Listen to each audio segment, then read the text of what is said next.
jalannya namanya topo. Topo itu sebenarnya dari tradisi Hindu, Buddha ada istilah semedi, topo juga. Topo itu dari tapa, dari tap atau tapas. Kalau bahasa Urdu, bahasa India artinya energi. Makanya kemarin itu ada sinetron dari India, ada tokohnya namanya Tapasya. Ya kalian yang ahli nonton itu ya, saya kan cuma dengar sama lihat.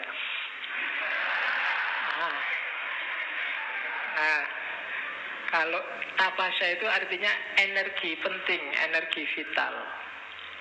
Maka disebut tapa itu berarti apa? Upaya menaklukkan energi dan menguasai energi hidupmu. Itu tapa namanya. Latihan untuk menaklukkan dirimu. Nah, nanti di Suluk Linglung sama di Dewa Ruci ada beberapa jenis tapa. Ada topo untuk badan, untuk hati, untuk nafsu, untuk nyawa, untuk rasa, untuk cahaya, dan untuk atma. Ini narasinya bagus. Ada aspek toponya, ada aspek zakatnya. Topo itu ke dalam, zakat itu keluar. Untuk mencari keutamaan badan, toponya adalah sopan santunlah. Zakatnya gemar berbuat baik. Maka kamu akan bisa menguasai energi badanmu, energi jasmaniahmu. Jadi sopan santunlah, beradablah, dan berbuatlah baik. Yang kedua untuk hatimu, toponya ada dua. Toponya adalah rela dan sabar. Zakatnya jangan berprasangka buruk, jangan suudzon pada orang lain, jangan percaya hoak. Ya, topomu itu, zakatmu itu. Toponya rela dan sabar. Nafsu, untuk melatih nafsu, toponya adalah ikhlas. Nafsu itu selalu menuntut, meminta sesuatu, berpamrih. Jalan keluarnya apa? Latih dia untuk ikhlas. Kalau nafsumu terlatih ikhlas, dia akan lebih mudah dikontrol. Kemudian zakatnya adalah tangguh menghadapi ujian, kesengsaraan, dan pemaaf. Jadi nafsumu akan bagus kalau dia tangguh, tidak gampang tergoda, dan pemaaf. Karena begitu kamu nggak memaafkan, yang tersisa dalam dirimu hanya dendam. Dan dendam itu yang rusak bukan yang kamu dendami, tapi dirimu sendiri. Nah, itu lakunya nafsu. Sekarang kan lagi tren tidak memaafkan di Indonesia. Ya, apapun itu, ya, meskipun bahasanya halus, ya maaf sih saya maafkan, tapi urusan hukum jalan terus, itu sama aja tidak memaafkan. Ya, dan kamu mau dibodohi dengan kalimat-kalimat semacam itu. Loh, ini kan sudah ranahnya hukum, ya berarti kamu tidak memaafkan. Nah, itu berarti kamu tidak menjalankan toponya nafsu. Terus nyawa atau roh, rohmu akan tersucikan kalau kamu topo jujur.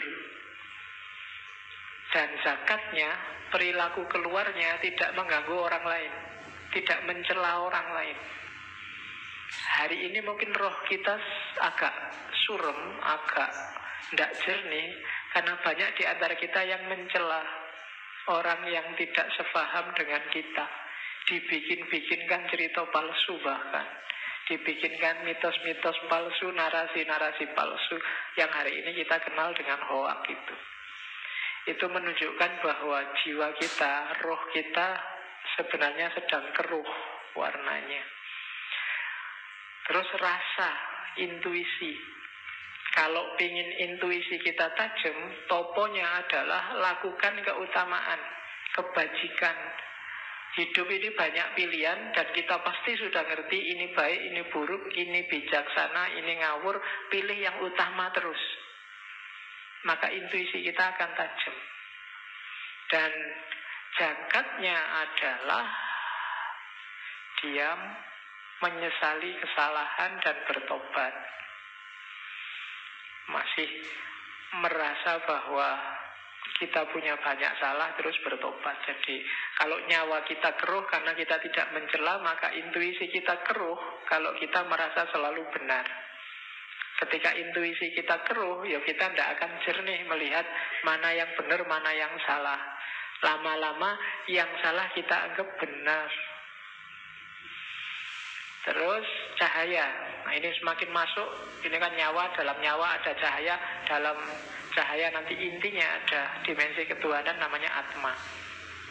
Jadi ini badan itu kan yang fisik, masuk lagi hati, dalam hati ada nafsu, masuk ke dalam lagi ada roh, masuk ke dalam lagi ada rasa, masuk ke dalam lagi ada cahaya, masuk ke dalam lagi ada Atma. Kalau cahaya tidak cuma yang utama, tapi yang suci. Dan zakatnya ikhlas total pada Allah. Kalau Atma itu intinya Hayu namanya, Hayu bahasa Jawanya, kehidupan yang itu dari rohnya Allah. Untuk kita bisa nyampe ke sana, kalau bahasa Jawanya eling lan waspodo, awas dan selalu ingat. Kalau kita bisa menjalankan ini, maka hidup kita akan berkualitas. Jadi itu semua kan semacam rangkuman akhlak-akhlak mulia kalau kita belajar dunia tasawuf amali. Dan yang lebih mungkin diajarkan pada masyarakat dibandingkan yang lebih jelimet seperti saya bilang tadi. Ada lagi saya catat, ada toponya anggota badan. Ini yang fisik ya, yang badan tadi itu bisa dipilah jadi 1, 2, 3, 4, 5, 6, 7. Kalau bahasa modern mungkin namanya diet. Tapi diet rohani, bukan diet jasmani. Silahkan dikejar ya. Hari ini yang jasmani, yang rohaniah dan mental itu ada tesis yang menyatakan lebih berpengaruh daripada yang jasmaniah. Penyakit-penyakitmu itu banyak yang muncul karena aspek psikis dan mental, bukan aspek fisik. Itu kenapa orang hari ini lebih mudah kena penyakit, karena manusia hari ini lebih gampang stres dibandingkan orang-orang zaman dulu. Meskipun mungkin secara fisik kesehatan, gaya hidup orang zaman dulu lebih tidak sehat kalau pakai teori kesehatan modern. Nah, di Dewa Ruci ada topo diet rohania, diet mental, biar mentalmu sehat secara fisik. Yang pertama mata. Matamu itu, gak enak ya ngomong matamu. Yalah, gak apa-apa. Mata Anda akan sehat secara rohani. Rumusnya mengurangi tidur, ini berat. Dan zakatnya tidak menginginkan kepunyaan orang lain, tidak tamak. Mata kita akan sehat. Ngelirik miliknya orang lain. Rasanya kok orang lain selalu lebih hebat dari kita. Kok pacarnya orang lain lebih cakep ya, istrinya orang lain lebih cakep ya. Itu ingin. Jadi sebenarnya ini fitrahnya manusia, diramal Al-Quran, diramal Nabi, bahwa manusia itu kalau dikasih 1 gunung emas, dia akan pingin 2 gunung emas. Sudah punya 1 istri cantik, masih mimpi punya 2 istri cantik, punya 2 pingin 3. Kalau nggak dibatasi bisa sebanyak-banyaknya. Ya, topolah. Jadi jangan menginginkan miliknya orang lain. Terus telinga. Kalau telinga, toponya adalah mencegah hawa nafsu. Dan yang kedua, jangan mendengarkan kata-kata yang buruk. Jangan salah, telinga ini pintu yang susah sekali dicegah masuknya sesuatu. Hindarilah yang ada kemungkinan sesuatu yang jelek masuk. Sesuatu yang jelek itu bisa caci maki, omongan jelek, teori-teori yang menyesatkan, konsep-konsep yang bikin kita terlena macam-macam. Hindari itu. Karena kalau itu masuk lewat telingamu, dia segera masuk ke kepalamu, ke otak. Kalau kamu nggak mau nerima, dia akan tersimpan di bawah sadarmu. Kadang-kadang nyetir kamu, tapi kamu nggak terasa. Jadi mata sama telinga penting untuk menjernihkan hati dan pikiranmu. Maka puasalah mendengarkan yang tidak penting. Dan mata juga puasalah melihat yang tidak penting. Yang itu simbolnya miliknya orang lain. Jadi itu. Terus hidung. Kalau hidung mengurangi minum. Terus tidak suka mencela keburukan orang lain. Jadi jangan suka mencela orang lain. Dan saya tidak tahu ya, Indonesia hari ini lagi-lagi ya peradabannya sedang surut. Mungkin kita agak banyak melupakan pesannya nenek moyang kita. Jangan salah, Sunan Kalijaga mendakwahkan semua ini karena mungkin beliau ngerti benar karakter kita. Ini orang Jawa, orang Indonesia, orang Nusantara itu karakternya begini, maka obatnya ini. Jangan cari obat di mana-mana. Mereka yang sangat dekat sama Allah sudah ngasih kita obat yang selama ini sering kita cuekin. Itu hidung. Terus lisan. Lisan mengurangi makan, kemudian menghindari kata-kata yang buruk. Mulutmu harimaumu, hati-hati. Sekarang mungkin kata-kata itu tidak cuma keluar dari mulut, bisa keluar dari jempol. Kalau kamu sedang WA-an, jadi itu ya termasuk kata-kata. Ya. Jadi kalau jangan suka mencela, enggak, mulut saya itu terjaga Pak, cuma tanganmu tiap hari maki-maki orang. Jadi sekarang tidak usah nunggu hari kiamat, mulut dan tangan bicara itu. Ternyata sekarang tangan juga sudah bicara sendiri. Oke, terus aurat. Ya, ini ngerti ya, aurat bukan bakso aurat.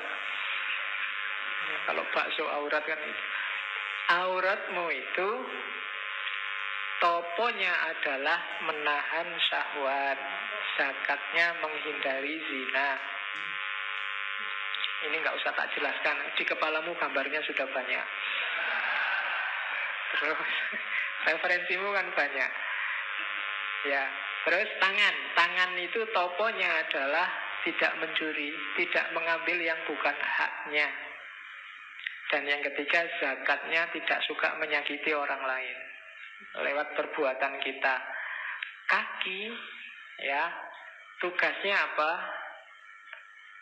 Menghindari berbuat jahat. Hindarilah. Dan zakatnya apa? Introspeksi. Jangan-jangan yang dilakukan selama ini keliru. Lakukan topo ini, lakukan diet ini, maka kita akan sehat. Mata, telinga, hidung, lisan, aurat, tangan, dan kaki. Hidupmu akan tentram. Pakai rumus ini. Ini yang pesen bukan saya, tapi Sunan Kalijaga lewat suluk Dewa Ruci dan suluk linglungnya.